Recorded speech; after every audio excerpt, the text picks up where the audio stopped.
I know that some in our audience know the finer points of hockey. The Chris Johnston Show. We are your friends. The biggest stories, bringing you inside the game. What did you hear? Here's Chris with your host, Julian Mckenzie. Part of the game. Sheldon Keefe is no longer the head coach of the Toronto Maple Leafs. We anticipated that this would happen. CJ, what insight can you share about how the Maple Leafs came to this decision? Well, it took a few days, I think, of discussions internally to make sure that, to make sure that everyone was comfortable with it. And I don't think it was a unanimous decision. I don't think it was an easy decision. As much as from the outside, we can all say this is the obvious, one of the changes to bring into effect here. Sheldon Keefe had a tremendous amount of success behind the Leafs bench. I mean, 3 straight 100-point seasons. He was their coach in their best ever season with 115 points a couple years ago. Won a Calder Cup for their American Hockey League team, has the best coaching record by points percentage of any NHL coach in history with 300 games coached. So, he did a lot of good things as a Maple Leafs coach. Obviously, what it comes back to is only having the one series victory to show for his 5 years or 5 playoff runs in Toronto. And so, I think when the Leafs were working through this at the management level, it was not an automatic. It really was not a sure thing from their end of it. But ultimately, as Brad Treliving was quoted in the team's release, I think they decided they needed a fresh voice to push them over the top, that they needed almost a change for change's sake. I hate to say that, but I do think that there is an element of that here. And as I reflect back on how Sheldon spoke on Monday when he, did his season wrapping avail with the reporters, I mean, he seemed to me like a guy who understood this was likely going to be his fate. And, he took that opportunity to take ownership for the lack of results, to, I think in a sense, give people around the league would see that press conference and I think highly of his willingness to say the things he did there. And so, it's not the worst outcome for him either. I'm sure it can't feel good to be fired, but he's got 2 more years under contract. They have a pretty good salary, and I'm sure he's going to be in demand. For him, it'll be a matter, do you want to take time off? Or if he wants to jump back in, I could see him pretty quickly being behind another team's bench next season. For decisions like this, how involved are the roster players in something like this? And I'm not saying like everyone on the roster. I'm thinking, how much of a say does Austin Matthews or John Tavares?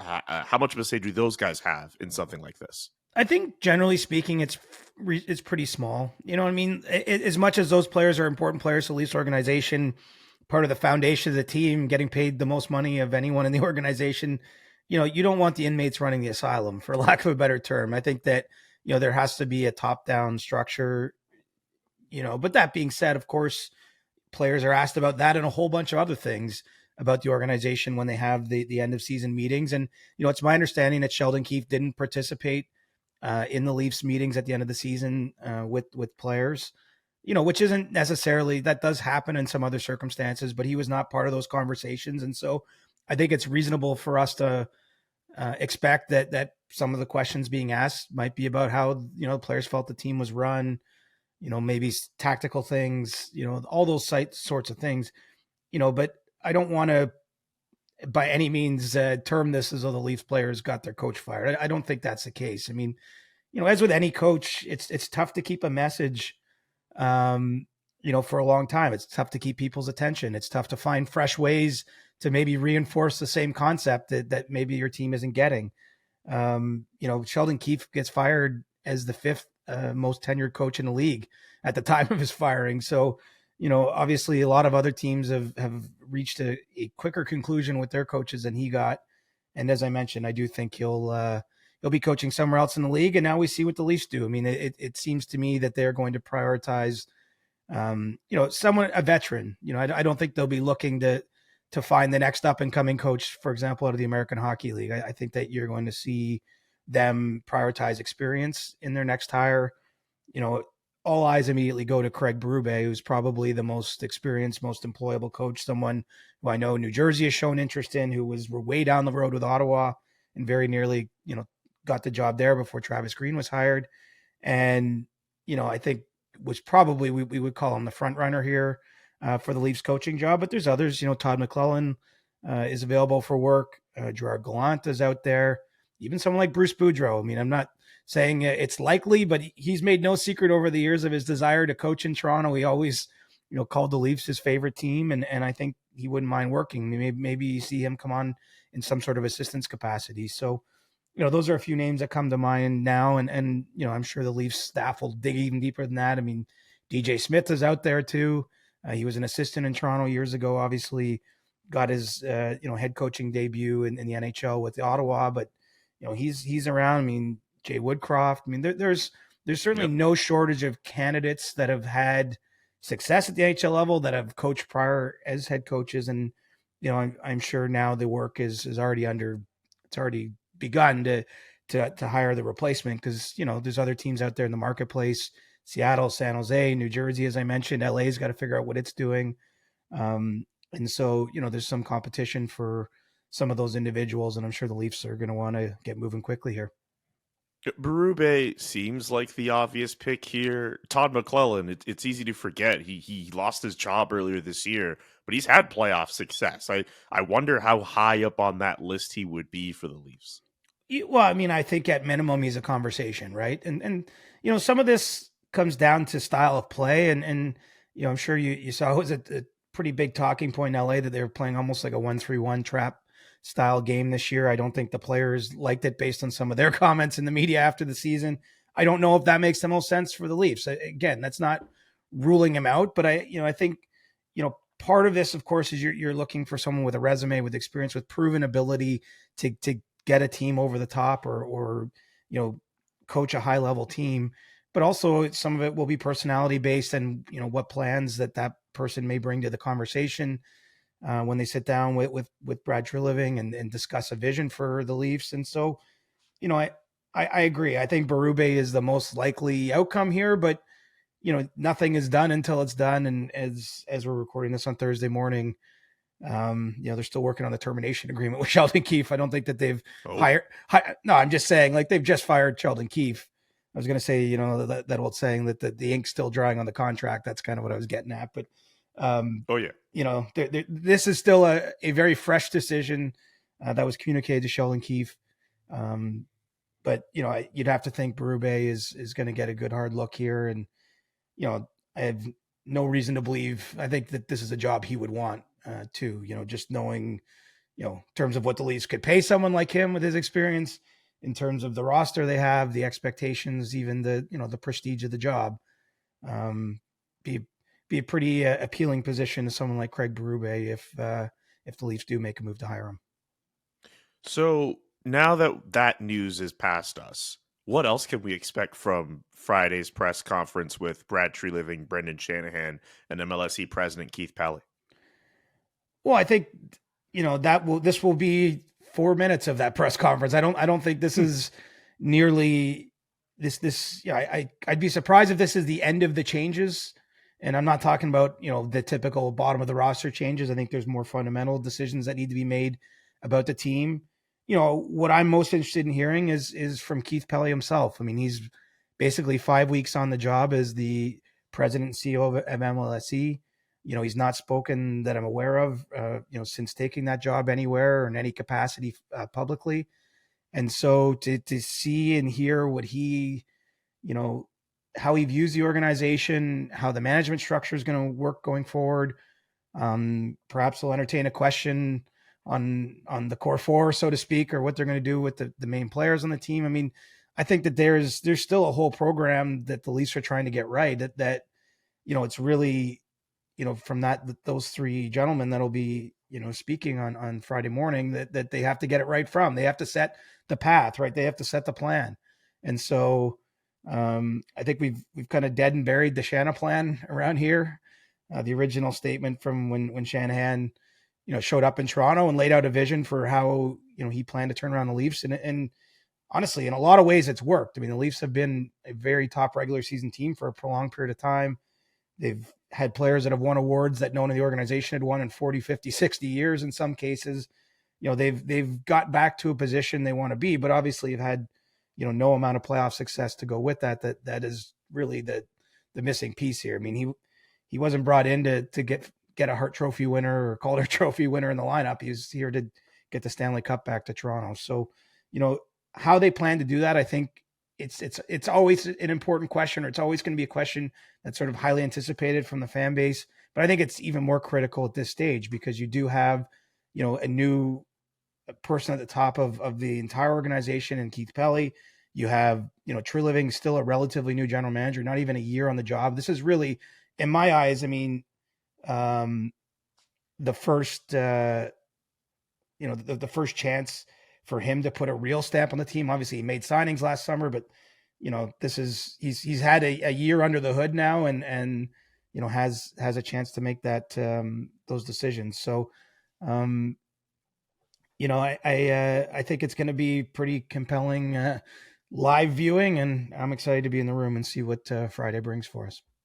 I'm excited to see what will come from that and what reporting you're able to do from that. One final Sheldon Keefe question, and I know you've mentioned his accolades as Leafs head coach throughout all of this, but what do you think his legacy as Leafs head coach is? It's a tough one. I mean, he was there through a very difficult time. Remember the season that he took over for Mike Babcock? It was early in the 2019-20 season. The Leafs were in a really bad spot that November, out of what would have been the playoff line. It was early in the year. But they rallied pretty significantly after he took over. They were in good position. That was the COVID year, so everything got messed up again in March.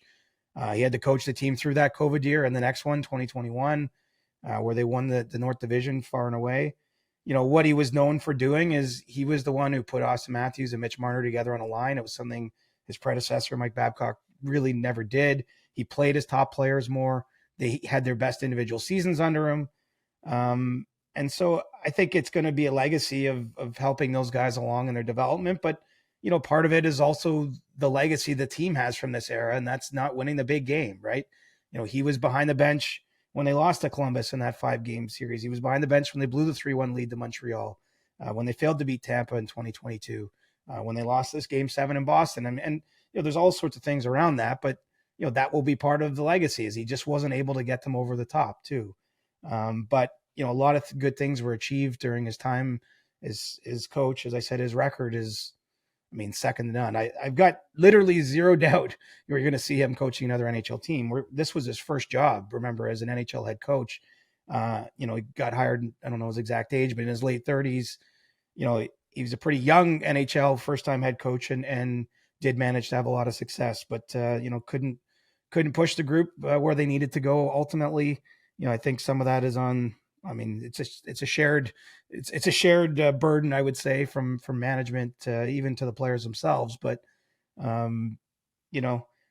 think Sheldon Keefe as a coach, you're probably going to see have a lot of success in the league. He might coach another 20 odd years in the league based on the way his career started. It was a pretty impressive run, all things considered, when you step back. But that being said, I also think it was time where this change makes a lot of sense. And I think that if you listen to our previous episode this week, that I think other changes should be coming behind it as well. Yep, and we will be on top of those changes as or if they happen for the Toronto Maple Leafs. Let's go quickly around the league here.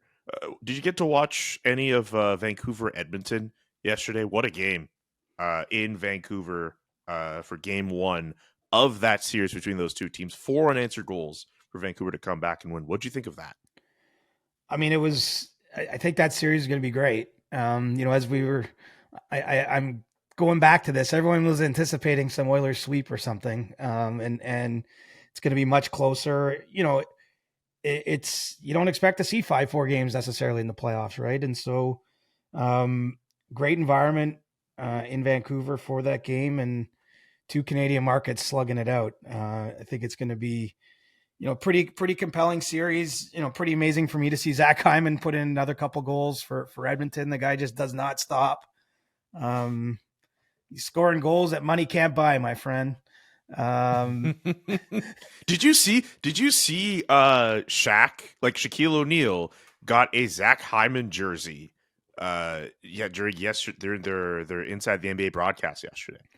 I don't know if you saw that. I did see that, awesome. And a stick too. So yeah, they've kind of like taken it too far. There's like a lot of Shaq on the Zach Hyman stuff, but I do like it. I appreciate that the way TNT is, getting the cross promotion makes a lot of sense. Is TNT losing basketball rights? Did I read correctly? Or so my understanding is that there's a strong chance they lose that to NBC, and it could probably mean the end of Inside the NBA as we know it, because I believe Ernie Johnson is not going to leave TNT. Charles Barkley would be a free agent, and I assume Kenny Smith and Shaq would also be in a similar position. It sucks. We're having this moment where the leagues, because they're both at TNT, and there's some of this more interesting content. It's all going to come to an end right there. That's actually a really good point, because that's actually a really good point. That's not great. I don't even want to think about the Inside the NBA coming to an end, but I thought that was really cool of a moment on TNT with Zach Hyman, but also just the fact that the Oilers looked as if they're going to be rolling, but Vancouver found a way to come back and win. Like, this might actually go 6 or 7 now. Like, I figured it might do that, but dude, you got to expect every series to go 6 or 7, even the ones that are 2-0. Like, that's true. I'm not saying the Rangers Carolina is going to be quick or anything like that. Like, too many, like, every team left is a good team. As much as I've been trying to wind producer Drew up in the chat about his beloved Avalanche, and they got down 3-0 in their first game. They came back and won that game, but Dallas is a great team. I mean, there's no easy matchups left. And so I didn't think Vancouver was that. I mean, obviously there's some questions about the goaltending, just with Artur Silovs having played so little at the NHL level, but they're finding a way with him. And I think it is a team that can defend pretty well.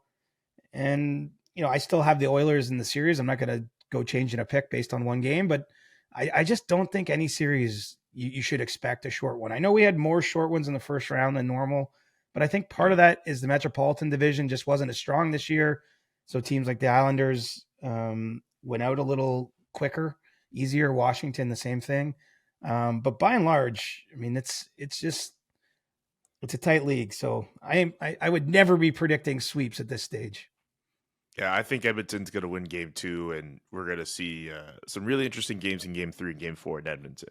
Another series, by the way, speaking of series being tied at 1, Florida and Boston.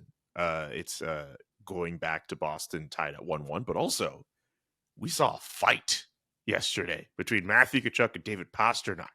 Whoa. Matthew Pastrnak, man. Sorry, Matthew Pastrnak. Jeez, my brain today. Sorry. Matthew Tkachuk. Pastrnak, Tkachuk. Pastrnak, Tkachuk. I mean, they were literally folding into each other and fighting each other. You could fuse those two together. Sorry about that, but what did you think of the fight? What was your first reaction? Be honest. I don't know if you were watching live crap. or what. No. Like, I saw the fight, and I was like, holy crap. These two players, it's one thing for Tkachuk and someone else on Boston, or David Pastrnak and like someone else on the Panthers. But for those two together, it's not often you get two superstar players fighting each other. Actually, you know what? The first thing I thought of was... one guy does fight. Matthew Tkachuk is known to but fight. Like, that doesn't happen often. Like, when's the last time we've seen two superstars fight each other? It's been 20 years, like when Iginla and like Evanier went at each other. Like, how often does that happen? I think it's happened more than that. I mean, it wasn't a fight in the same way, but remember Stamkos went after Matthews in the one playoff series. But yeah, it wasn't a both guys consent to it, drop the gloves and go toe to toe. Man, I'm conflicted on this. I loved it. I think it's awesome. I think Pastrnak is like, I love what he's doing for his team in that moment.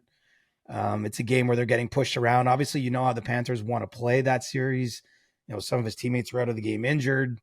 I think he wants to send a message, but at the same time, it's David Pastrnak, man. Like you want to protect those hands and that face because, if he had something bad happen, and I don't think it did, but had he been knocked out of the series, what would our conversation be today? Like, what is he doing fighting in that spot? Like, you're a great player. Your team's way down. What do you why are you fighting someone that is going to be one-sided in their favor? So I'm definitely conflicted, but my first emotion when watching it was like, this is awesome. And I've confessed, I have a little bit of inner hockey barbarian. We all do. I grew up in an era where there certainly was more fighting than there is today. It used to be kind of celebrated. I think there's more understanding now with some of the dangers and things, which I don't want to make light of. But, I personally like the spirit that that Pasternak's showing there. Also appeared he went and got permission from his head coach, which was interesting before. That is the next thing I was going to bring up in all of this. It's one thing for David Pastrnak to, I'm not saying it happened, but it would be one thing for him to just get injured. What will we do when we look at that footage of Jim Montgomery giving him the green light and then he gets hurt? I feel we look at that completely differently. It's true, but I mean, look, he's an adult. Like, no one's making him do it. There's no indication that Jim Montgomery sent him out there to fight, of course.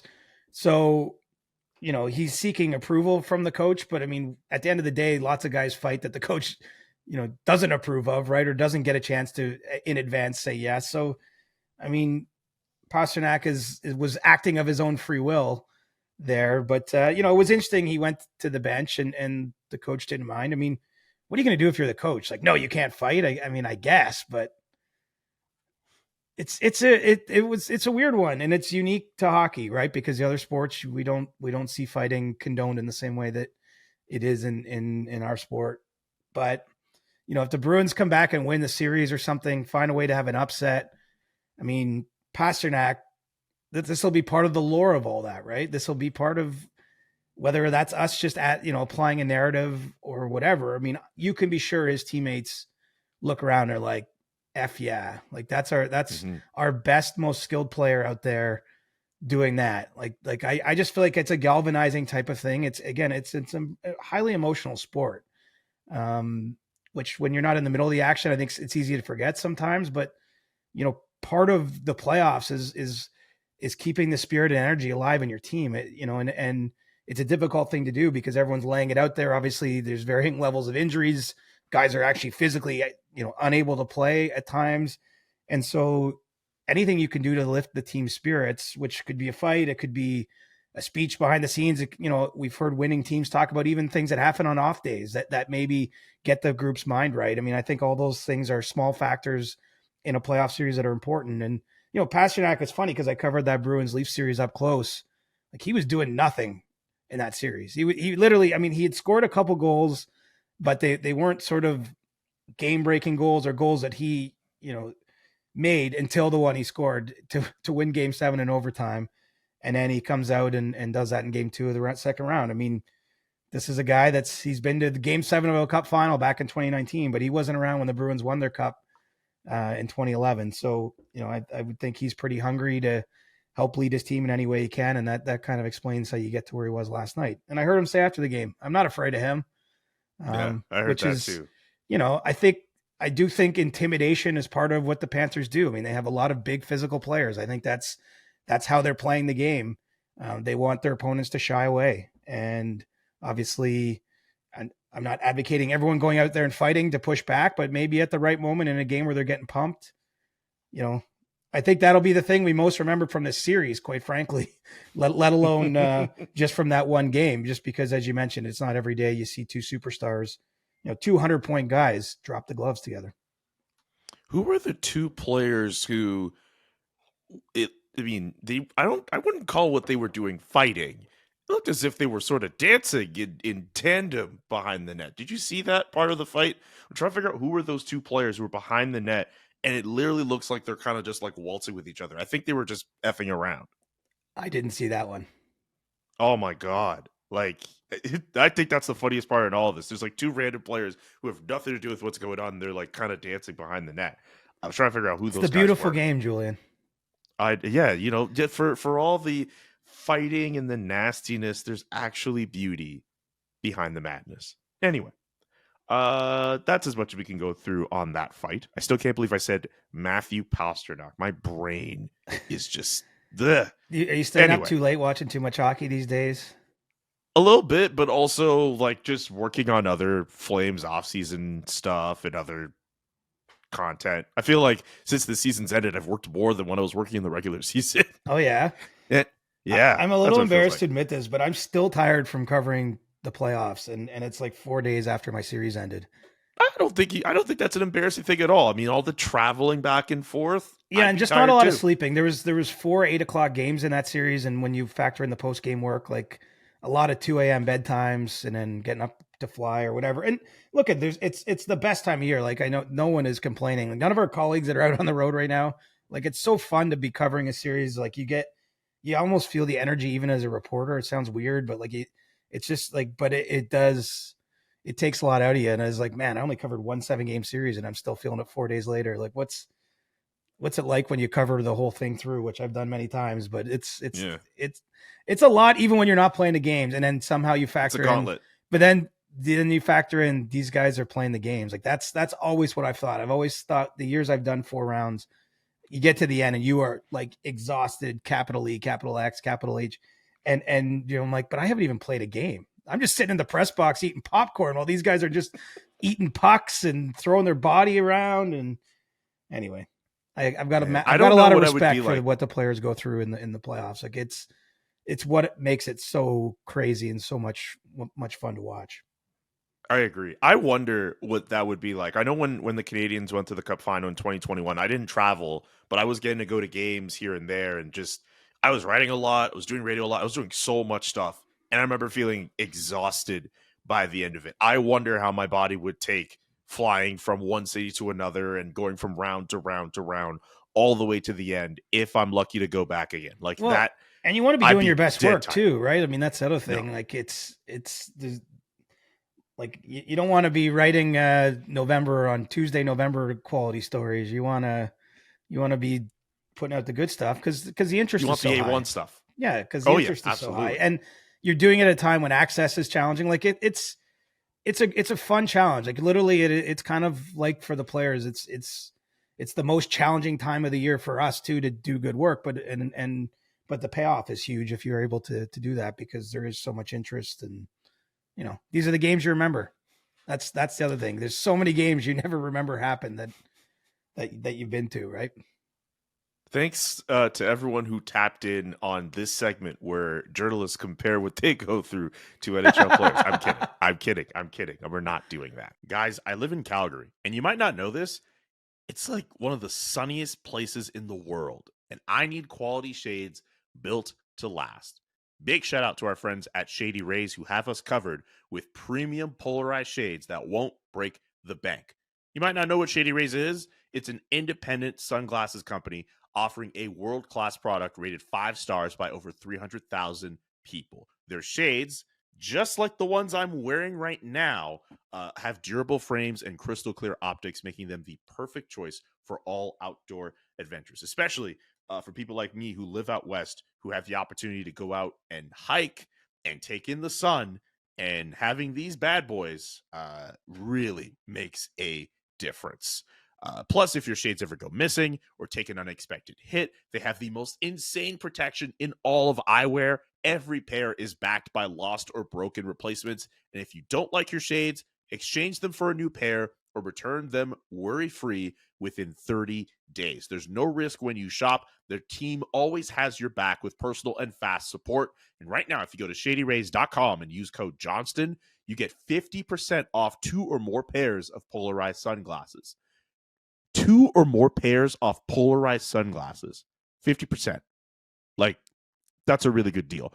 All you have to do is go to shadyrays.com and use the code Johnston. It's CJ's last name. It's easy. And you can get yourself 50% off on 2 or more pairs of polarized sunglasses. Earlier this week, the NHL draft lottery took place. It was all chalk. I called the Sharks, man. I called it. Number 1 overall pick will be given to the San Jose Sharks. And shout out to Mike Greer for not wasting any of our time wondering, are they going to pick him? Or are they going to pick someone else? The Sharks are going to take Backlund Celebrini first overall. Thank God that Mike Greer spared us any of this suspense. But we all knew Backlund Celebrini was going to be the guy at the top. Why thank God? Because I think it's just like, I think it's kind of contrived sometimes, especially if there is no real debate about who's going to be number 1. And then we have to be like, well, if the Sharks take him at 1, or is there going to be some possibility or someone going to make a trade? No, like, get that out the way. I will say that I was surprised that the tone of the broadcast was so much like, okay, Macklin, this is the team you're going to get picked by. It's like, wait a minute, he hasn't been picked yet. Well, actually, that isn't, I mean, at least off of what we're, let me phrase it to you like this. Maybe it's not the question of who's going to pick him.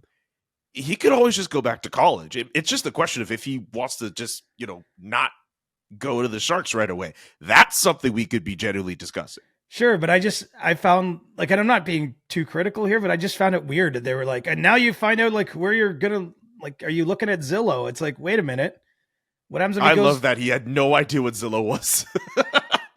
Yeah, that was. It was like the only. I felt bad for him in that broadcast. He looked very uncomfortable. He looked like a 17-year-old Yeah. who isn't used to be, who's on ESPN and is on TV, and people from all over the world are watching this. And he looked nervous. Like there's like, yes, hockey players don't have the personality, but another part of me is like, he's a teenage kid. What's he going to show in that moment? He's obviously going to be nervous. We would all be nervous in that situation. Or maybe not all of us. I don't know, but Yeah, some measure of it. 17-year-old me was not getting drafted anywhere, but I would have been nervous in some very alternate universe. I would have been nervous in that, but I just thought it was a little awkward, you know. I got to give ESPN props for at least trying something. Like you have to find a way to get personality or something out of these kids. I wish they actually showed there. There work. must be a reason they don't do this. I wish they showed the balls being drawn. I would like for that to happen too. So I think that would. You know be how really it works, right? Every team that's in the draft gets assigned a certain number of 4-letter codes, and so like the balls come up one by one. I don't have the numbers in front of me. 2 comes up, 5 comes up, and whatever, and whoever matches the code wins. But I got to think in today's day and age, like 2 could come up, and you could have a live board behind, and every team that has a 2, like the percentages would shift, right? Like let's say one of the teams lower down happened to just have 5 codes with a 2 in it. It's like, oh, all of a sudden they're now the favorite. And then it comes up 6. And then that's like, I know it's a little nerdy sounding, but I actually think it could be compelling. The only reason I agree, actually. The only reason I wonder about it, there must be some like legal reason. Cause like it's actually done behind the scenes. They have journalists there to like verify that it like happened. And they have like independent people pulling the balls, like so that there's no notion that the league has influenced the results in any way. So maybe they don't want to do it on camera in case something goes wrong or I don't know. Conspiracy theory. It's like, oh, like was this legit? How many times did they do this? Like, well, and that breeds that? Yeah. And did you hear what happened in this case? Is the Sharks actually hit the first 3 times they did it? The Sharks had it each time. Because they draw the first pick and then they draw the second pick. And so the Sharks kept getting the second pick too, but I mean, they don't own the rights to it. And then eventually Chicago won on the 4th try. So that's the other reason maybe not to do it, is because that probably takes a while. They had to draw 16 balls just to get the 2 teams that were 1 and 2. Anyway, it's, I think it'd be much more interesting and compelling than seeing all the teams flipped over after the fact to actually watch the draw live in real time. I think maybe you need to do a phone call to the NHL. I think maybe just pitch them your idea. I don't see why not. I'll be right there on the call with you. I'm sure they've thought. Here's the thing. I'm sure they've thought of this. There must be a reason. Get Steve Mayer on the phone. There must be a reason with that, like auditing firm or whatever, like that it has to be done behind closed doors. I didn't look, but normally they actually film it too and put it on the website so you can go watch it. If like, I think because they really don't like you saw it going around that day, right? John Buccigross had tweeted out a photo and everyone's like, it's going to be, Utah and who was 1-2 against, was it San Jose, Utah, or who was it? It was San Jose, Utah. Or Chicago, Utah. Utah. Basically, I thought Utah was 2. Oh, I don't remember. In any case, Utah went up on the draft order and everyone thought that, well, it's the fact that John deleted the tweet, and I get why he had to delete the tweet, but the fact he deleted the tweet, everyone was all like, oh, you leaked the order. This was real. Oh my God. Like everyone, there's like a million conspiracy theories. And I'm like, I'm telling you guys, this is done by an auditing firm. It is filmed. It is put on the website. Like you can go back and watch it. It's not the most compelling TV. They literally draw 1 ball at a time and they record each number. And then they say which team's code that lines up with. But, we're in the misinformation era. It's more fun for people to look at that stuff and say, rigged. Like, yeah, it goes back to like the Patrick Ewing cold envelope NBA story, right? Like, wasn't there was like a lot. I don't know that story. Yeah, I think listen, I don't know what's true, but what was alleged is that Patrick Ewing was fed to the Knicks essentially at the time. And at the time, I don't think they used a ball system, but there was like a cold envelope. And so they knew which one to grab or something like that. Again, I think it's conspiracy theory. I don't know that it's ever been proven. But my point is there's a long, proud history of conspiracy theories around these kinds of things. This episode of Hockey InfoWars will be back after this message. We are not a conspiracy theory show. That's just a joke. Anyway, sorry. Yeah. Just had to make that joke since we were getting into that type of territory. Also, this is a producer Drew show, so he likes to use the chat function. Yeah. And he made it very known that he likes mock draft season. To that, I say, screw you, producer Drew. And mock draft season drives me nuts. Really? I'm with Drew. Like, I think it's weird when you come out and say you're taking one guy. Like, okay, when there's a Connor McDavid level prospect, and no shade on Macklin Celebrini, it seems like he's a great prospect, but it's not like, I don't think we're going to be calling him a generational player, for example. I don't think he could be elite, though. Yes, but I'm just saying, I think that there actually is a discussion to be had internally about who the number one pick is for the Sharks. But anyway, I guess not. It seemed as if, at least off of what I'm reading, and this is why it drives me so crazy, because like you can do as much reading off of what people say about prospects, and I'm not Scott Wheeler or Corey Pronman, so I'm only really going off them and other guys, but like you can go through all those drafts, and then on the draft it's completely different. Like no one really knows. Shouldn't say no one really knows anything, but like it's a crapshoot. It just drives me nuts. But like at least with Macklin, but like let people have their fun. But man. I think we're still gonna have fun. It's just gonna be after Macklin. There doesn't seem to be a consensus after. There's no consensus number 2 pick. It could be Ivan Demidov or Levshinov at number 2. Number 3, number 4 on the way down could be different. We did a mock draft earlier this week, and basically the way it works is we have all the beat writers in a channel, a little chat for all of us at The Athletic, and Arpon Basu and I came up with like a deal where if certain prospects were taken off the board by the time Montreal got to 5, Arpon would trade me his pick for the Flames pick at 9 and another first round pick. And I was like, yeah, you know what? I'm going to do it. The Flames want game breaking talent. And then people got mad. Well, because Flames fans obviously want TJ Ginla at 9. Like I don't know. It seems like he's not going to fall to 9 though, isn't it? He might not fall to 9. He just had a good tournament over at the under 18s. Canada beat the US in the final there. Yeah. Like he might not fall to 9. He might be gone at 5. He might be gone at 6. Who knows? I wonder if the Montreal Canadiens would take him. We don't know. I think the Flames, would be intrigued. The Canadiens for obvious reasons. Yeah, but the Canadiens, I think, definitely. Yeah, the Flames. Craig Conroy would be an unfortunate spot if he got to number 9 and TJ Ginla was still available. I almost feel like you can't pass him by. But I agree with that. Like if he's at 9, like and he's there, like you have to take. You're just like dooming your. It would be like set your franchise back 20 years of curse if you like. Oh my God. But it doesn't. I'm no expert, but based on the mock drafts that I've seen, which is a couple, they have him going before 9. So yeah, maybe Calgary trades up and gets him. That's also a possibility too, and maybe I could have done that in the mock draft. That would have been compelling. You would have been more popular with Flames fans if you did that. Yeah, I guess you're right. Absolutely, I've done all I can to be popular, and this is what I should have done. Did you see your popularity dip at all when all that suspension talk got public about your ball hockey incident? Or I think my popularity rose. How did we get this far into the episode? We didn't even address the fallout of that. Like that was wild. That thing took on a life of its own. It was insane. It was like the statement that came out from the SDPN, like. Seeing people tweet in response, oh my God, I was expecting the worst. Like, because you see that stuff, you think, okay, someone did something bad, and then they read the rest of the statement. Like, people were genuinely scared by that statement. Did you get any advance notice that was coming out, or did they just drop that?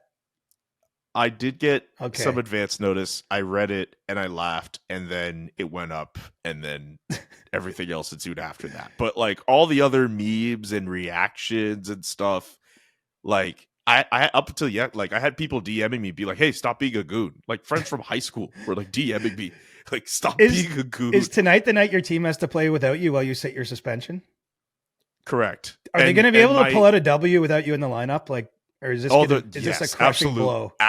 Oh no, it's not a crushing blow at all. Like I think we're actually a really good team, and like I'm just along for the ride. They're going to be fine without me. What's your I meant to ask this the other day. Like, what do you profile as a ball hockey player? Like, do you play positions? I don't know how free flowing it is, or Like, if you were doing a scouting report on Julian Mckenzie, ball hockey player, what would it be? Other than Goon. I mean, Goon is now, that's in the first line. Goon, who was suspended on the irony May is like 7th for an incident. The irony is like I was looking back at I can't believe I'm saying this. I was actually looking back at my stats in the league that I'm in, and I don't think I've ever had more than like 4 penalty minutes a season. Like I'm like the last person you would expect to be in. Did you get a 5-minute major for that? Like, I don't. No, I just got immediately thrown out. They just kicked me out. It was just. It just got thrown out. I don't know. Do other players get thrown out a lot? Like, are suspensions normal? I have so many questions about this. Like, I can't believe there are rec league ball hockey suspensions. They've happened. I think one of my teammates who played in another league last winter got in a fight, and I think there was a threat he would get suspended. I don't remember how that ended up. Yeah, but you like, can't be having fights. Like, people got to wake up and go to the office the next day. Like, what is this? like you're gonna have a guy who's like a lawyer out there, like coming into work with a black eye from his ball hockey game. Like, you can't be. Yeah, I got punched in the face in the ball hockey game. Does it get heated? Like, is there taunting? Is there swearing? I mean, yeah, there's. I mean, I've gotten into a few skirmishes in that league. Wow. Not to the point where I've gotten thrown out, but like I've had to try to separate my teammates and get out of it and like try to step up to other people. It's happened. Wow. But also like what I did wasn't malicious. Like, it wasn't a situation where like that happened and then like a massive brawl ensued. Like I kind of bumped the guy. He fell into the goalie. I knew the guy personally. And like, even after, like, I'm like, my goalie was hurt. So I was kind of focusing on him. And then I'm like walking away. And then I even go to the guy who I hit. And I'm like, are you okay? He's like, yeah, I'm good. Like, no worries. Even in the handshake lineup afterward, there were guys coming up to me be like, man, that wasn't a good call. You got done wrong, man. Like, right. That was a tough call. Like, it's too bad there isn't video of this, both for our pleasure, but also because it could exonerate you. Allegedly, there is video of this somewhere. I don't know if we could access it. What I can't say... Is it like a live barn situation kind of thing like they have at arenas? I assume so, because presumably... Because I did follow up on the suspension. After this, we'll get to stick taps and stuff.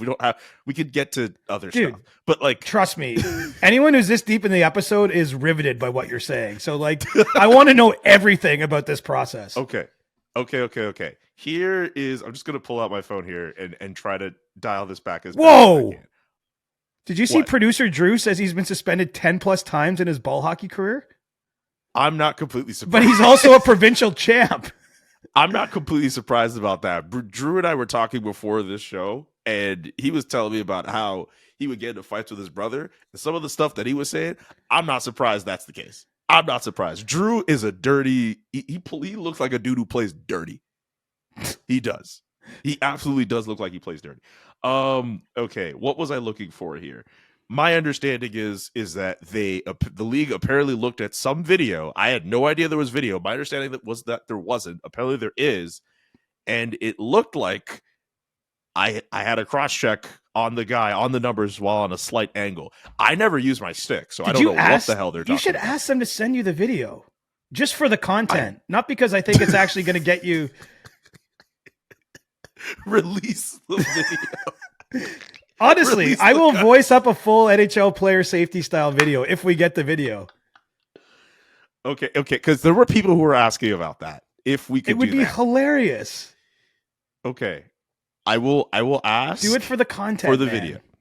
I will ask for the video if that's. Drew is putting up his hand in all caps and saying he's willing to edit this video.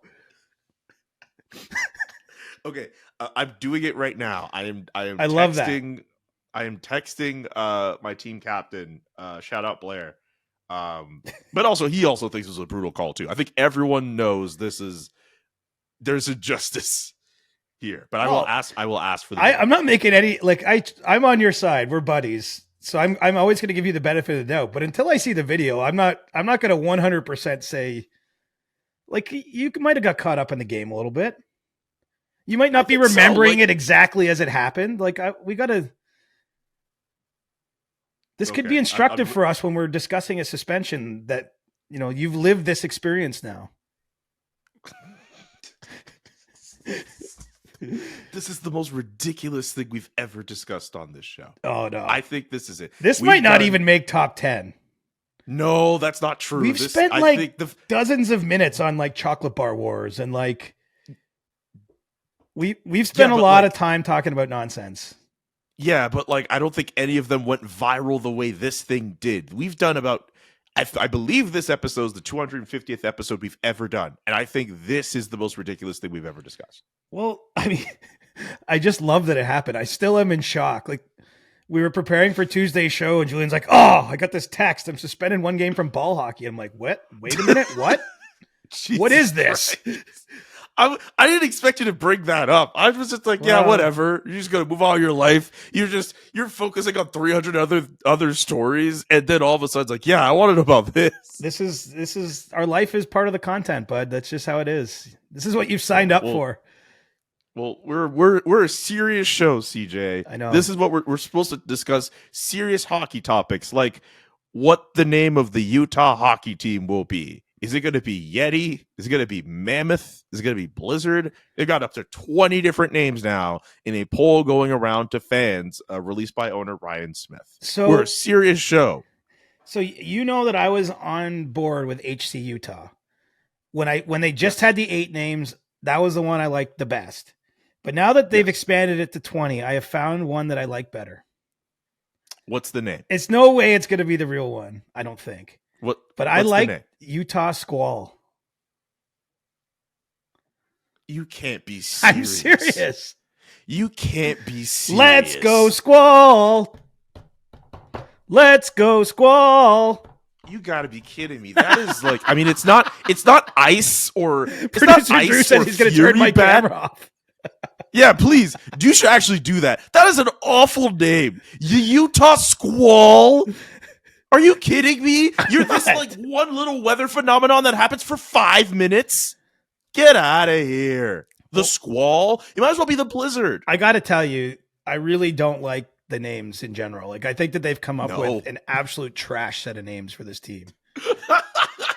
Did you vote on the poll? Are you? No, I will though. Would you let yourself vote? So you will do it because I thought about doing it. What do you think? It's like I don't think it's unprofessional. They want to know what people think. They're crowdsourcing a name. Like it's our opinions are just as valid. Yeah, I don't know. Let's go Squall. Like, Squall's not that good of it. Why Squall? Can you tell me why that? I just like the sound of it. It's nothing deeper than that. Utah Squall. There's not a lot. I thought Black Diamonds wasn't that bad.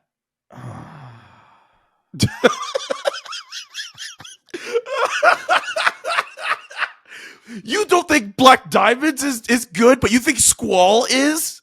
Come on. You don't get a Q in a team name too often. I mean, Quebec obviously had it, but Nordique. Yeah. But anytime you can work a Q in, I mean, you're getting a good Scrabble score with that name. Absolutely, you are. Producer Drew, again, trying to contribute to the chat here. Just turn your mic on, buddy. Just putting in the definition of a squall and talk about how real scary it is. I get it. Squalls are very scary. You could lose all visibility, especially if you're driving in the middle of nowhere. But they also don't last that long compared to like you come into Utah, you're going to get a squall. You're going to get squalled. Did I just come up with something? I get squalled. I would still take HC Utah, but I know you hate that, so we don't have to go back over that. But I no. I'm the opposite. I love Utah HC. I like it. I think you should go HC Utah though if you're going to do it. HC Utah, I get it. Yeah, I just think it sounds better. It's literally like again, there's no deep thought going into this. It's like what kind of appeals to my ears is basically the line here.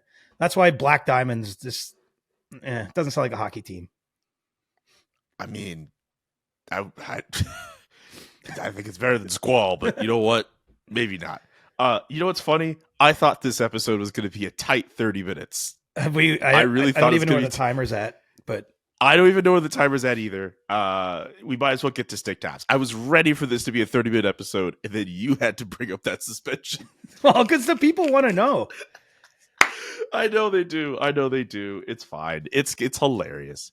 Do you have a? Oh my goodness, we're stick already tap? at 50 minutes. Drew says, "Sorry." Yeah, literally, like we spent like 10 minutes talking about this and derailed everything. We were literally going to be efficient. Sorry. This is not a complaint. Do you have other This is things just you got to do hilarious. today? I don't know. I just gotta work out some stories. I gotta Right. do radio later. It's not a big deal. It's fine. Do you have a stick tap for this week? No, I literally have not thought of a stick tap.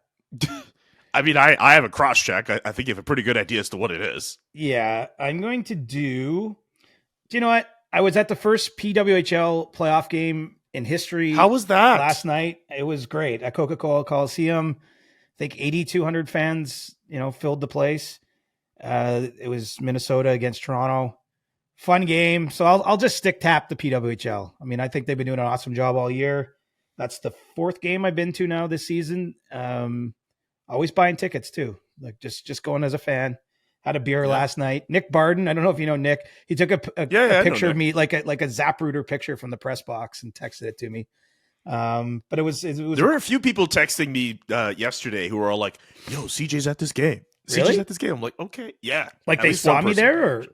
or They saw you there, and they're like, "Oh crap! Like you're there." Nobody even You're a stopped me celebrity. to say hi. That's weird. I mean, I bumped person- into a few friends, but like no one I think that would be texting you. The person who did that Doesn't know me, maybe. Or? I'm not surprised that they would just be like, "Oh, like you're there." I don't know if they're that type of person to be like, "Oh, I'm gonna go up to CJ and be like, hey, what's up?" Okay. Well, I'll stick tap the PWHL Toronto for their 4-0 win. A couple goals for Blair Turnbull, Emma Malte. I love watching Emma Malte. I don't know if you've seen her play, but she is like, she hits everything in sight. Like if there's ever going to be chaos on the ice, it just seems like she's going to be in the middle of it. And it was a fun atmosphere, fun night, and their series continues Friday. All right. Shout out everyone who's having fun with this suspension stuff. I'm glad that it's never gone to a point where it's been malicious or anything like that. And I'm happy everyone's having fun with it. It's one of those rare moments on the internet. Are you where, going to cross-check good the things person who happening. gave you the 1-game suspension? Is that what you're due to do here? I mean, I could. Well, you already I mean, cross-checked I could. someone, which earned you the suspension, so you might as well keep throwing cross-checks while you're I doing did not cross-check anyone. it. As I the did video never- shows, you I cross-checked did them in the not numbers at a cross-check slight angle. anybody. I did not do that. They got that wrong. I never used my stick. I used my shoulder. That's not cross-check. I don't want to put too much pressure on your weekend because I want you to be enjoying this time of year, bud. But if we don't have video of this by Monday, I'll be upset. You'll learn to live with being upset. We got to get the video. Come on. The people deserve it. The 100%ers deserve this. Even the 90%ers deserve this. I sent the text out Okay. asking for the video in the name of content. So if we don't It's get the even video, good advertising for your ball hockey league.